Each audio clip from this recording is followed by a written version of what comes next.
was an odd kid.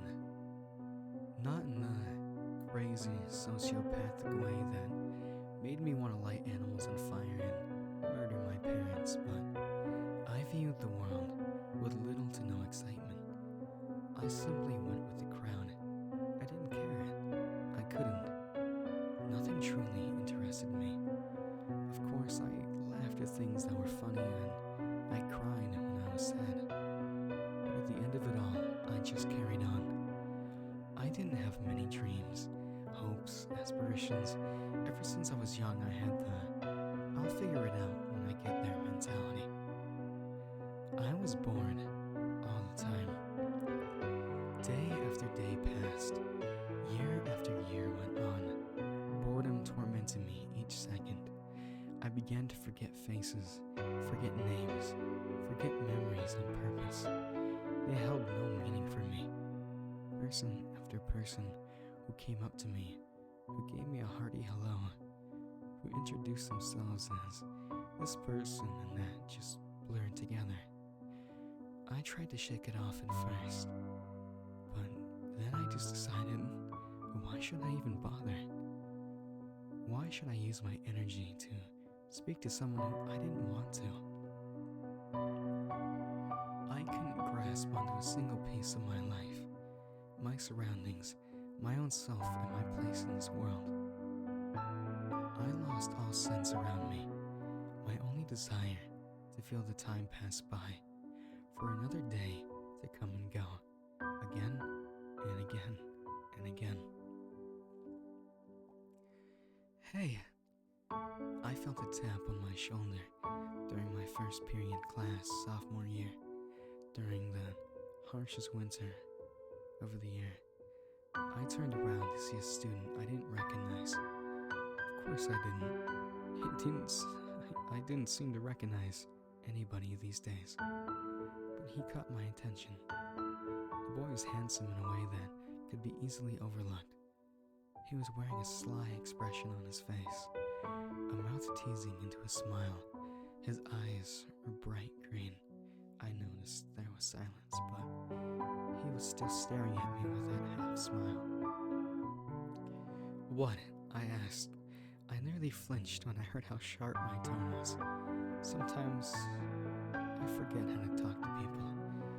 Sorry, what do you want? I cleared my throat and felt my face burn a little. The boy finally smiled fully, a small chuckle escaping him. He raised his hand again slowly, his finger an inch away from my shoulder as if he wanted to tap me again. I wasn't sure if I should just ignore him, but something told me not to. He was also odd, but in his own way. For the first time in a while, someone caught my attention and I didn't know why. What's your name? His voice wasn't anything special, but he had a way of slowing down his speech in a near tantalizing way, making sure that you were gripped to his every word. It had a flowing, almost musical tone to it. I opened my mouth before closing it. I unconsciously began fidgeting with my pencil. Ben, I stammered. What was wrong with me? My face was burning. I tried to subtly cover my cheek with a hand to cover up how red it was.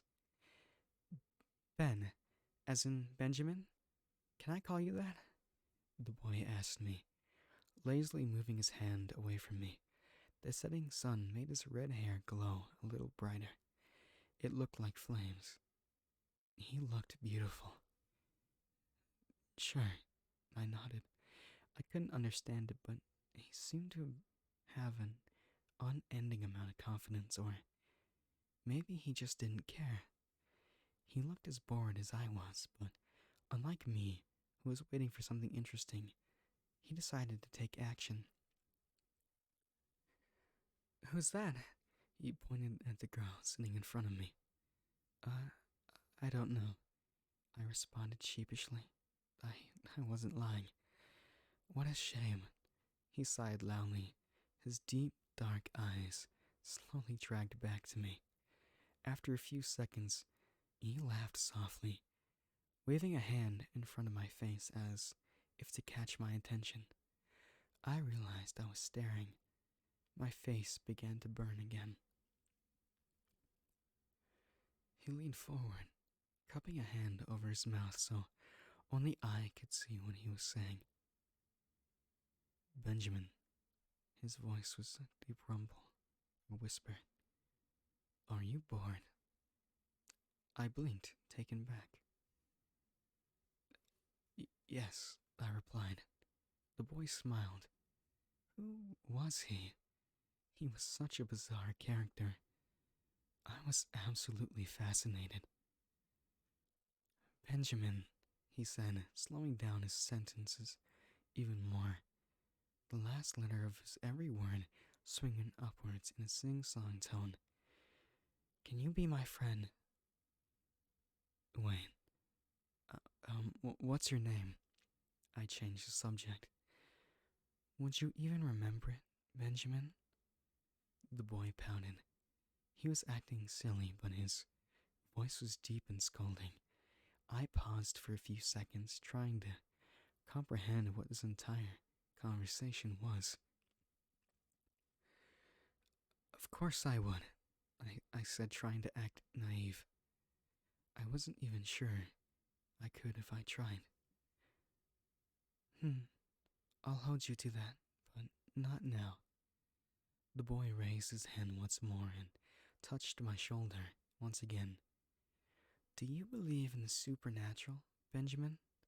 He asked, focusing on the shoulder he was poking. Why was I letting him do this? No, I don't. Can you...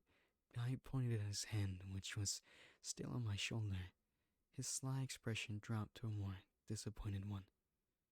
Sorry, I blurted out. His eyes snapped to me, suddenly brightening. He pulled his hand back. You don't believe in anything?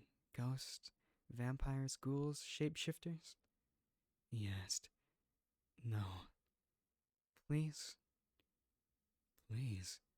I repeated in utter confusion. Are you a ghost or something? The boy shook his head before sighing loudly. I'm a little different from a ghost. Something told me he wasn't lying. I wished he was, but that look in his eyes. Well, what are you? I'm a parasite, he murmured softly, his eyes downcast. He brushed back his hair, his fingers tangled in a few golden strands. He smiled once again. This time it was warmer. It was more sincere. I'm looking for a host. What are you talking about? I raised a brow. He was definitely just crazy and nothing else. Crazy people are nothing new. I internally rolled my eyes, ready to ignore his words. Benjamin, if you think you're going to forget me, then you've got another thing coming. He frowned. I nearly flinched at his tone. It was harsh, angry. His mouth was curling up into a snarl. Excuse me? I don't know why, but that anger I saw, it produced such an intense fear that I nearly wanted to run. The moonlight and the darkness filtering through the window made that fear ever more visceral. I'm kidding, Ben. That bright smile was back, but my fear remained, although deteriorating by the second. You're my friend. You can never forget me. He touched my shoulder again, the summer sun beating on my face, only making me feel safer. Strangely, summer suited the boy's soft features so well. He reminded me of a puppy. I think class ended. I should go. I said in a rushed tone, trying to brush his hand away. I didn't care how calm and sweet his expression was. I was getting creeped out. It didn't, he assured me, but I looked around the classroom. It was empty, the desks shoved in the back and the chairs stacked on top of another in the corner. Since when? No one's here, I murmured, accidentally spilling out my shock. Of course no one's here. The boy reached his hand farther and brushed through my hair. I smacked his hand away. He looked hurt, his face glowing in the sun rays shining through the window. Who are you? I snapped, getting up quickly. My head began to ache, and I held on to my desk to regain my balance. The boy remained seated, his sharp features getting ever more taut. His cold eyes bored into my very soul. His arm shot out at an inhumane speed, snatching my wrist. Where are you, Benjamin? He asked. I couldn't see his face very well. The night sky was above us both, but the stars were barely even visible through the trees. I stepped back. Where was I? I looked around, my head feeling like it was about to be ripped apart. My sneakers crunched on leaves on the ground. It looked like I was in the woods in the dead of night. There was no sign of human life around us, except for the two of us. Except for me. I unconsciously reached for my phone in my pocket. Who are you gonna call? Your friends?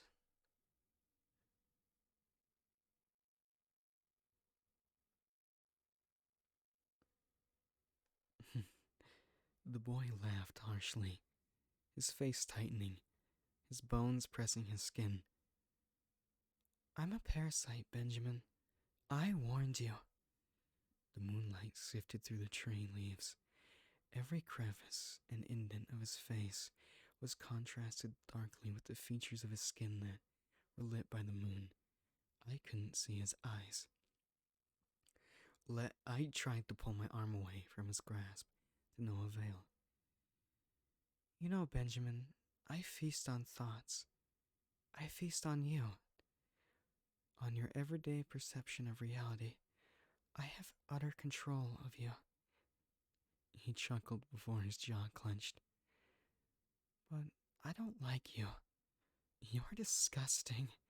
Your memories are altered already. Your reality is something I can't grasp. To think I could only hold your attention for 5 minutes before resorting to force. You're a spoiled piece of food, Benjamin.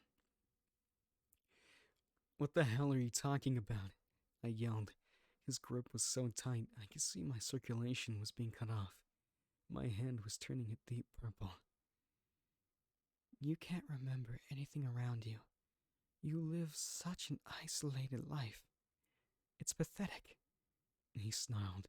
His skin was getting thinner. It was like half a ply of tissue paper, stretched over bones. You can't even remember what I look like, right? What? Could I? What's my name, then, Benjamin? You never told me, I yelled. I didn't? Or did you just cut that out of your memories, like you cut everything else in your life? He hissed, pulling me closer to him. You're unreliable, Benjamin. Live your life like this. There are creatures worse than me who'd find you a delicacy. I couldn't respond. My breath caught in my throat. Good luck. I never want to meet you again. I found tears rolling down my face, and a loud gasp escaped me. Are you okay? The girl sitting across from me turned around to face me, her expression filled with worry. I was back in the classroom on a cold winter day, sophomore year, first period. I stared at her, not even bothering to wipe my tears away. I couldn't move, each breath of mine heaving and harsh. I don't know if I can change, but I want to. Your name is Abigail, right?